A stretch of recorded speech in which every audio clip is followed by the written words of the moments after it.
Hi friends, ఎలా ఉన్నారు? Friends, మీ అందరికీ తెలుసు కదా, ప్రతి సంవత్సరం హజ్ యాత్రికులు మక్కా వెళ్తారు అనే సంగతి.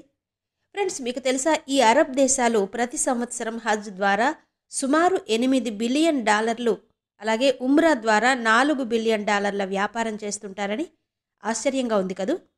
ఇంత పెద్ద మొత్తంలో వ్యాపారం జరుగుతుంది అంటే అది మామూలు విషయం కాదు. ఫ్రెండ్స్, 1400 సంవత్సరాల క్రితం ఈ కాబాలో సుమారు 360 మంది దేవుళ్ళు దేవతలను ఇక్కడ ప్రజలు పూజించేవారని, ఇప్పుడు ఆ తెగ ప్రజలు ఎవరూ లేరని మీకు తెలుసా? నిజానికి ఇస్లాం హదీసులోనే ఇలాంటి కాబాలు చాలానే ఉండేవట. ప్రతి సంవత్సరం వేలాది మంది ముస్లింలు ఇస్లాంను విడిచిపెట్టి తమను తాము మాజీ ముస్లింలుగా చెప్పుకుంటున్నారని, ఇస్లాం ఆచారాలను ప్రహసనం అని పిలుస్తున్నారని మీకు తెలుసా? ఇంతకీ అసలేంటది? దేవుడు నిజంగా పైనుంచి ఒక దేవదూతను ఈ మతం కోసం కిందకు పంపాడా? అసలు 1400 సంవత్సరాల నాటి అరబిక్ సంస్కృతి దేని నుండి కాపీ చేయబడింది? ఫ్రెండ్స్, ఇస్లాం హజ్ కాబాలకు సంబంధించిన అసలు నిజం తెలుసుకోవాలి అనుకుంటే మీకు ఈ వీడియో తప్పకుండా చూడాలి. మీకు తెలియని ఎన్నో విషయాలు ఈ వీడియోలో మీకు చెప్పబోతున్నాను. జన్నత్ పేరుతో ఇస్లాంను కేవలం సంపాదన సాధనంగా మార్చారు అని మీలో ఎంతమందికి తెలుసు? కాబట్టి ఫ్రెండ్స్, హజ్ యొక్క అసలు నిజం తెలుసుకోవడానికి ఈ వీడియోని చివరి వరకు చూడండి. ఇది కాకుండా ఇస్లాం ఒక సంస్కృతి నుంచి కాపీ చేయబడిన మతం అని అంటారు. అసలు ఈ మొత్తం విషయాల గురించి నేను మీకు ఈరోజు ఈ వీడియోలో చెప్తాను.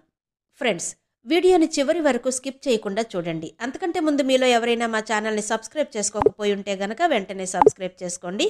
పక్కనే ఉన్న బెల్ సింబల్ని ప్రెస్ చేయడం మాత్రం మర్చిపోవద్దు. ఫ్రెండ్స్, ప్రతి సంవత్సరం సుమారు 2 మిలియన్ల మంది యాత్రికులు హజ్ యాత్ర కోసం సౌదీ అరేబియాకు వెళ్తారు. ఇందులో భారత్ నుంచి సుమారు 1.5 నుంచి 2 లక్షల మంది ముస్లింలుంటారు. కానీ అసలు అక్కడికి వెళ్ళాక ప్రజలు ఏం చేస్తారో, ఈ హజ్ యాత్ర ఎన్ని ఇబ్బందులతో నిండి ఉందో మీరెప్పుడైనా ఆలోచించారా? అదే సమయంలో ముస్లింలు ఈ బ్లాక్ బాక్స్ కాబా చుట్టూ 7 రౌండ్లు ప్రదక్షిణ ఎందుకు చేస్తారు? అలా ప్రదక్షిణలు చేసిన తర్వాత ప్రజలు ఈ నల్ల రాయిని ఎందుకు ముద్దు పెట్టుకుంటారు?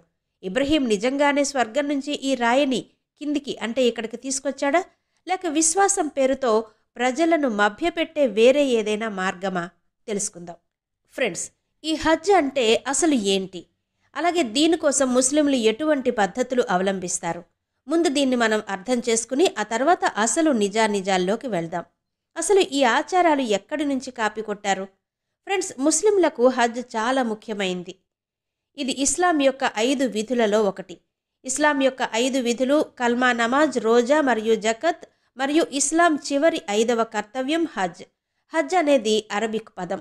సింపుల్గా చెప్పాలంటే ఒక ప్రదేశానికి వెళ్ళాలి అని అనుకోవడమే హజ్. తౌహీద్, నమాజ్, జకాత్, రోజా మొదలైన వాటిని ముస్లింలు ఇంట్లోనే ఉండి హజ్ కోసం చెల్లించవచ్చు. ఇస్లామీయ విశ్వాసం ప్రకారం హజ్ అనేది ముస్లింపై పెట్టిన ఒక విధి.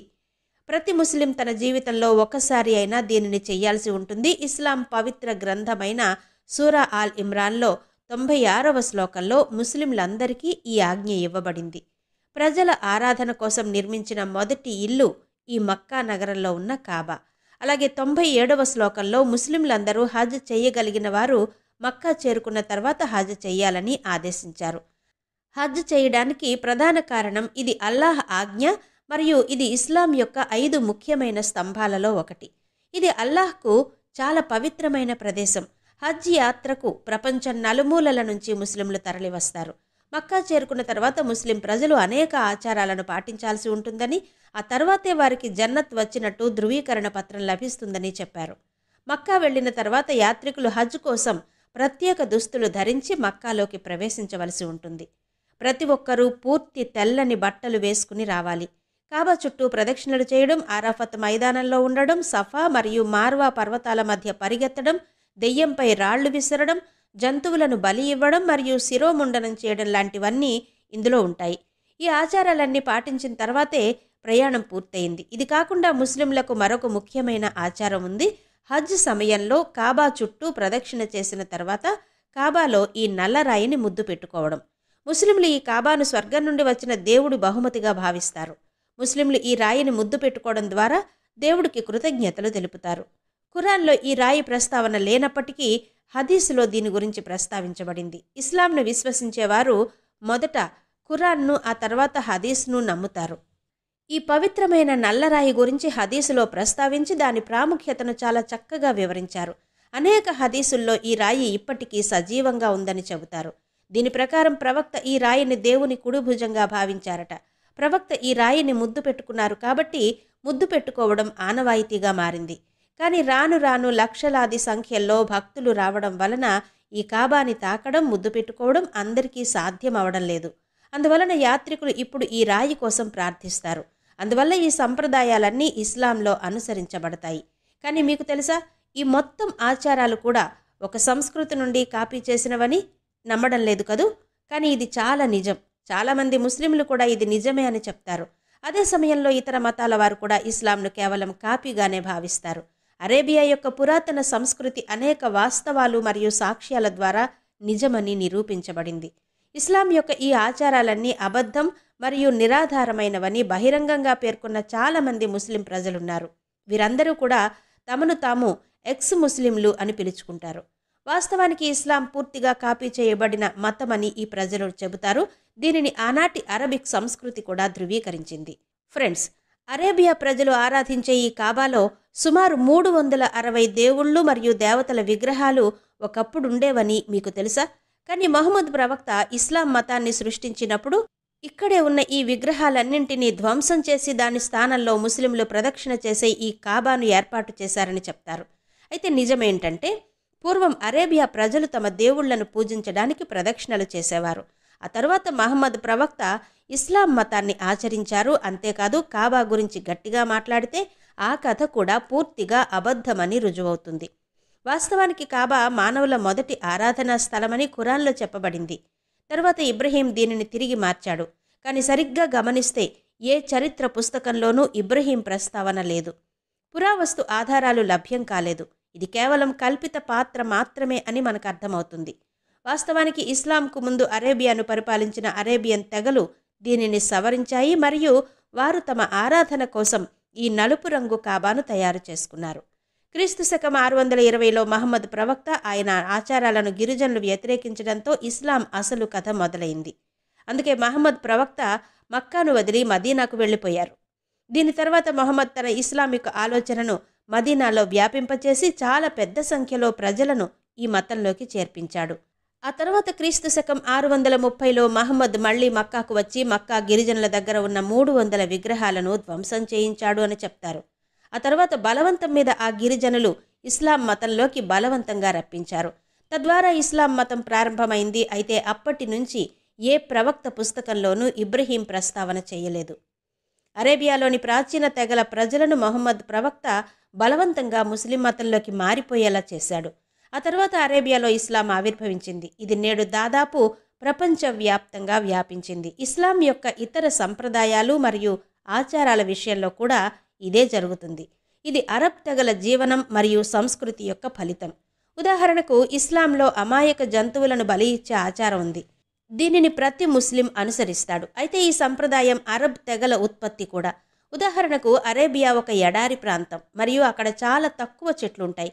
ఈ ప్రాంతంలో ఎక్కువ భాగం ఎడారి ఉంటుంది. ఈ కారణంగా గిరిజనులు తమ సమయంలో ఆహారం కోసం జంతువుల మాంసంపై ఆధారపడేవారు. అంతేకాకుండా వారు తమ దేవుళ్ళు మరియు దేవతల కోసం జంతువులను బలి ఇచ్చేవారు. తద్వారా తన దేవుళ్ళు మరియు దేవతలు సంతోషిస్తారు అని అభిప్రాయపడేవారు. వాళ్ళ నమ్మకం అలాంటిది. ఈ నమ్మకాన్ని తర్వాత మహమ్మద్ ప్రవక్త కాపీ చేసి ఇస్లాం విశ్వాసంగా మార్చాడు. దీనిని నేడు ఇస్లాంలో బలి అని పిలుస్తారు మరియు జంతువులను ఈ పేరు మీద చంపుతారు. ఇది కాకుండా ముస్లింలు ఈ రోజు చేసే తఫాఫ్ అంటే కాబా ప్రదక్షిణ కూడా పగంజ్ నుండి కాపీ చేయబడిన ఆచారం. వాస్తవానికి మొదటి పగంజ్ ఈ విధంగా తఫాఫ్ చేసేవాడని, ఆ తర్వాత మహమ్మద్ అలా చేశాడని హదీస్లో పేర్కొనబడింది. ఈ ఆచారాన్ని ఇస్లాంలో కూడా చేర్చారు. అది కాకుండా సఫా మరియు మార్వా అనే 2 పర్వతాల ప్రదక్షిణ కూడా పాగన్ నుండి దొంగిలించబడింది. ఇది హదీసులో కూడా స్పష్టంగా పేర్కొనబడింది. ఇది ఒక రకమైన జహానీగా ఉండేది. ఆ తర్వాత మొహమ్మద్ సాహెబ్ ఇస్లాం మతంలో మంటలను సృష్టించారు. దీని తర్వాత ముస్లింలు స్వర్గపు రాయిగా భావించే కాబా యొక్క ఈ నల్ల రాయిని ఆ దేవుడని పూజిస్తున్నారు. అవును, హదీస్ ప్రకారం అన్యమత సంస్కృతి ఇక్కడ ఉండేదని చెప్తారు. అయితే పూర్వం ప్రజలు దేవుడికి భయపడి ఈ రాయిని పూజించేవారు, ప్రదక్షిణలు చేసేవారు. కానీ మొహమ్మద్ సాహెబ్ ఈ రాయిని ముద్దు పెట్టుకోవడం ప్రారంభించాడు. అంతేకాకుండా ఎడారిలో నివసించే ముస్లింలు తమను కాపాడుకోవడానికి జంతువులను చంపుతారు అనే విషయం ఇదివరకే తెలుసుకున్నాం కదా. ఇది కాకుండా ఇస్లాం యొక్క అన్ని ఇతర ఆచారాలు కూడా వేరే వేరే ఆచారాల నుంచి ఇందులో చేర్చబడ్డాయి. అవి అరేబియా యొక్క పాత సంస్కృతి నుండి కాపీ చేయబడ్డాయి మరియు అన్నిటినీ కలిపే ఇస్లాం అనే మతాన్ని రూపొందించారు. ఈ విధంగా ముస్లిం ప్రజలు ఇప్పటికీ సుమారు 1400 సంవత్సరాలకు పైగా అతి పురాతనమైన అరేబియా యొక్క సంస్కృతిని అనుసరిస్తున్నారు. ఈ కారణంగానే నేడు విజ్ఞాన యుగంలో చాలామంది విద్యావంతులైన ముస్లింలు తమని తాము ఎక్స్ ముస్లింలు అని పిలుచుకుంటున్నారు. ఫ్రెండ్స్, ఈ ఇస్లాం సంస్కృతి గురించి మేము చెప్పిన ఈ విషయాలను మీరు నమ్ముతారా? మీకు ఇంకా ఏవైనా విషయాలు తెలిస్తే దయచేసి కమెంట్ చేయడం ద్వారా మాకు తెలియచేయండి. మీకు వీడియో నచ్చితే దయచేసి వీడియోని లైక్ చేయండి. మరో వీడియోలో మళ్ళీ కలుసుకుందాం.